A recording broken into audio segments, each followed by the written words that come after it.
My name is Mike. Here at Highland Hill Farm, we're going to talk about how we mulch trees.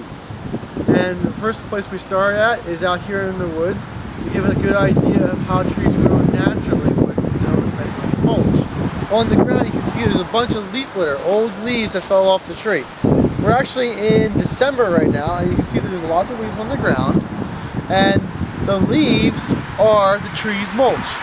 When the leaves fall off the tree in the fall, they fall to the ground and they cover the ground. You can see that there's very little spots here where you can see open ground. And these leaves are the mulch. Now, the mulch, these leaves do a couple things for the tree.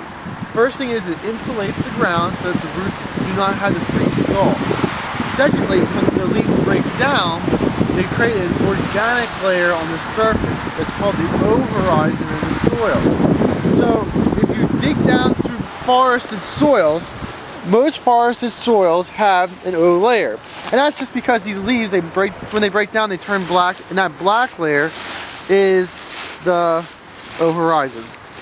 Second, another thing that leaves do for trees is that when their acorns drop or their seeds drop, the leaves cover the seeds so that they get a little blanket for them to be germinated, or if it depends on what kind of seed it is too. But the leaves do insulate the seeds for it. So now we know some information about what leaves do, and when we plant trees in our landscape, we try to kind of mimic what the trees in the forest need in order to grow.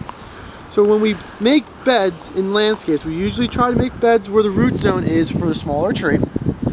Then when we put mulch around it, we try to simulate what leaves are like in the landscape. So when we put mulch down, the first year you can put mulch down fairly heavy. Now, not too heavy, you're going to curl the tree, you're making big mountains of mulch everywhere, but you want to mimic that over-horizon in the soil profile. So you put some mulch down so it decomposes and makes a nice, really nice place for the soil microbes to be, and for the different things that the mulch would do.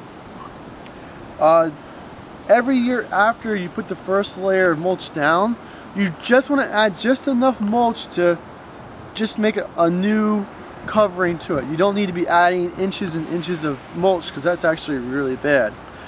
The first year you should probably put about an inch down at most, but make sure you don't put it too high up on the tree's root flare, because you don't want to girdle the tree.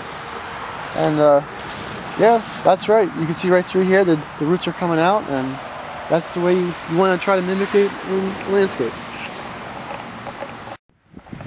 Remember, the man upstairs never invented the mulch truck.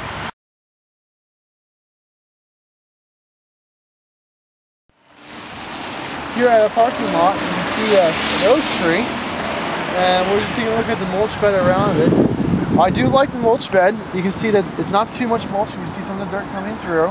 You can see parts of the root flare coming out, and it's a fairly large size bed for it. Maybe a little bit bigger of a bed needed for this size of a tree, but to be honest, in a parking lot, in a situation like this, I would say this is very, very good. I don't see anything really wrong with it. How much mulch did you think they actually have there? About an inch? Well, what happens with the mulch, they probably put it in the springtime, and over the summer it decomposes, so I don't know exactly how much they have there, but maybe an inch or so. You can see it is, even though we had a lot of rain last night. So it's about an inch, right? Yep. I would say, yeah. It's just about right. Okay, well, thank you very much, Mike. This is about free mulch, and what kind of mulch you can expect. Sometimes you get some really nice mulch, like this right here. It's chopped up very nice. We like it. It'll break down real fast for us.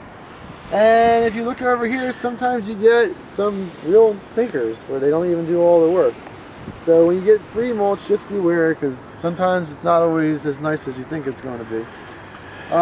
Things that we like to do, we like to spread it out on fields before we plant it, and yeah, just be wary of where you get the mulch from. What kind of pathogens could be in your free mulch? Oh, okay, well, that's actually a good question, because there's a lot of bad pathogens that come in mulch.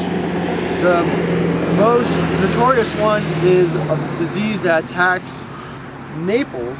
So when you have mulch for maples, just be careful of where it comes from, and make sure that the wood chips themselves are not maples, because that's a real serious problem that they have.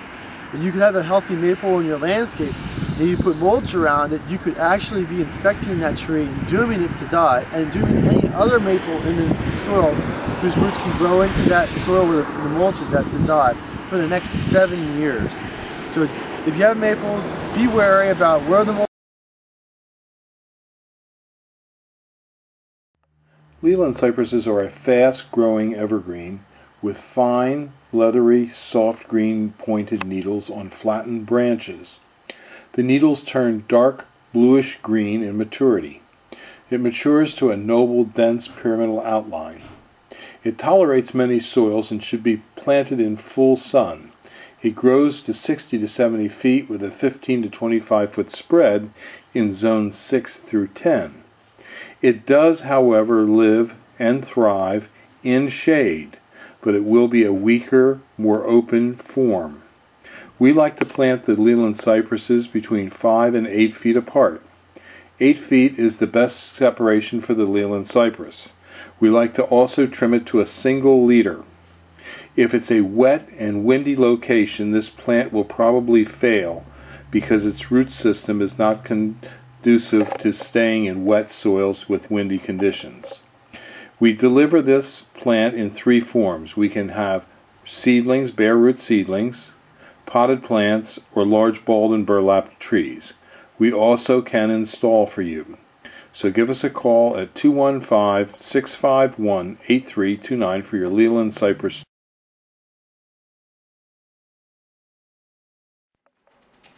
Highland Hill Farm is a plant and tree grower located in Fountainville, PA. We will give free landscaping plans that we draw up for our customers. Just email us pictures of your site and a description of what you want your landscaping to accomplish, and we will help you select trees and shrubs for the desired purpose that you have in mind.